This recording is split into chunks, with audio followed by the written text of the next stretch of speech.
Blandino, the NFL Vice President of Officiating, told NFL Network on Monday that Hockley denied ever telling Cam Newton that he wasn't old enough to get the call. And since the incident, the league has found no evidence of that and doesn't plan to investigate further unless somebody steps forward with the audio to support Newton.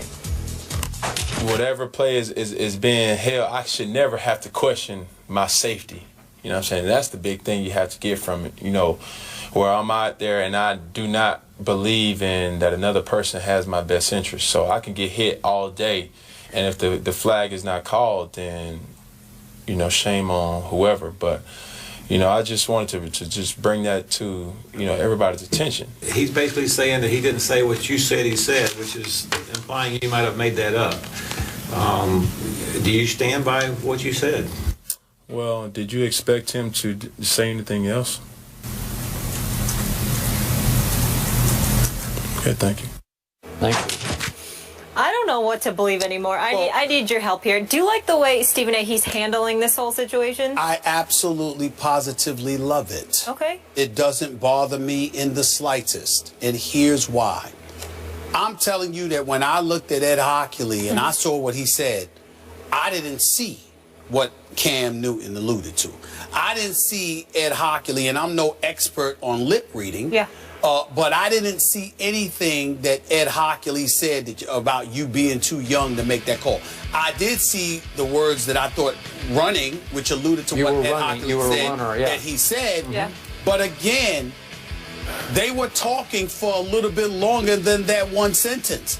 And the entire time, Ed Hockley wasn't facing into the camera, so that very well could have been something that was said. I don't know. None of us know.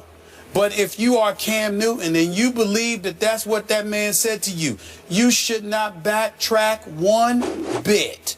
And what I love about Cam Chancellor is not Cam Newton is not just, you know, how he's handled it in terms of what he's saying. I love his demeanor. I love the fact that he's sitting there like, you know what do you expect him to say? Thank you. In other words, I'm not going to Stephen A. I'm not going to. Here you go. I mean, don't give. No, actually, it's not, because I'll be the first to admit I might cuss somebody out. I mean, you know, let me tell you something right now. If I'm standing at a podium and I'm getting interviewed, the reporters better come correct, because if they came at me wrong, I'm gonna come back at them.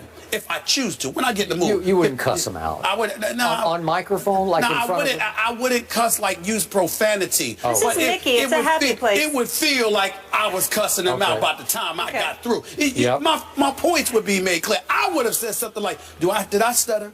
Did I not tell you what the hell I said?" I hear that nearly every day. Do you think I'm going to change what I said? Well, I said what I said, damn it. Now, I would say that. You would. understand? So he didn't have to do that, and I applaud him for not going to that point, even though sometimes I do think it's necessary. But in the end, Cam Newton is basically saying, I said what I said, I meant what I meant, and now it's up to those officials to do their jobs fairly. It is. Just in case some of them are not. Not to mention, it's up to you as the fourth estate, the media, to make sure that you monitor this appropriately. Rather than worried about whether or not I was accurate in what I said, I'm telling you what I said, and I ain't backtracking. Now, what you gonna do about it? You gonna watch these officials, or are you not? I respect that. So do I. I am so with you on this one, which is why I continue to believe that Hockley said what Cam said that he said. Okay. I believe that he said, you're not old enough to get that call. That's just me. I don't know that. I'm just going on Cam's demeanor, because he's not giving a centimeter on this. He's not showing any equivocation whatsoever.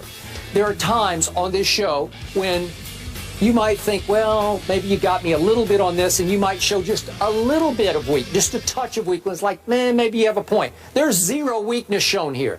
But it is also unprecedented in the National Football League for a star quarterback to go after a highly respected crew chief referee. For 24 years, the crew chief.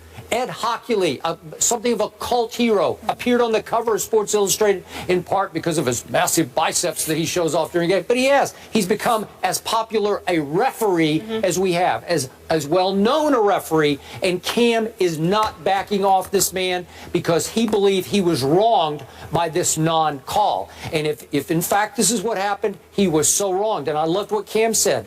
He should never have to question his safety on a football field. And if he has to, it's shame on. And he said, whoever, like it's shame on hockey. I'm going to leap to that conclusion here. I love the way he is hanging in because he believes he is 100% right here. But there is a downside.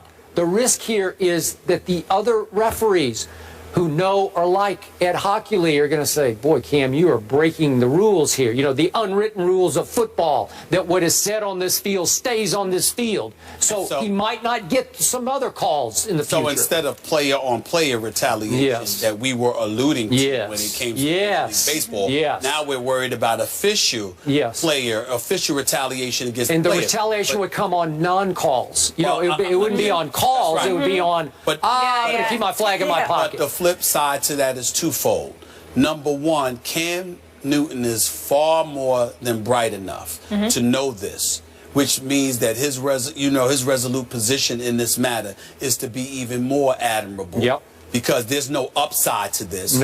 But the other side to it is that it's incumbent on all these aficionados out there with the camera, the tape, replays, and all of this other stuff to monitor how Cam Newton is treated. That's true. Moving forward. I like that. Moving forward. All right. You. We asked everybody earlier, is Cam MVP worthy? And 58.1% of you said yes. Wow. High. Yep. Coming up, JB Smoove has spoken and has some interesting comments about our program, First Take. Oh, can't wait for this. Oh, this is good. JB Smoove, in a conversation with For the Win, was asked if he was to join a pregame show with Kevin Hart, which would it be and what roles would they play? This was his answer. First Take is amazing. I think I would let Kevin be Stephen A. Smith, but I think I'm more. I believe I can pull off the Skip Bayless role. I think me and Skip, we hold on to our ideas, hold on to our pride a little longer. I think we stick to our guns a little bit more, and I think I would play a great Skip. Skip. No, let's. I want to hear what Stephen. He knows these guys really well. They both my boys. I love them both. I'm proud of both of them in all seriousness. But to be real, JB is absolutely right. Because even when he is wrong, he can't admit it. And in the case of Kevin Hart, his inflections, his facial expressions, he does need a high chair to sit here. But outside of that, that's it. I'm going to get them to do it. If they did, you know what? JB would kick Kevin Hart's butt in a sports Kevin debate. Hart Yes, he would would. school JB. JB would just be like, don't talk to me that way. Don't talk to me that way. Orlando Scandrick here tomorrow. I'm just saying. Thanks for watching.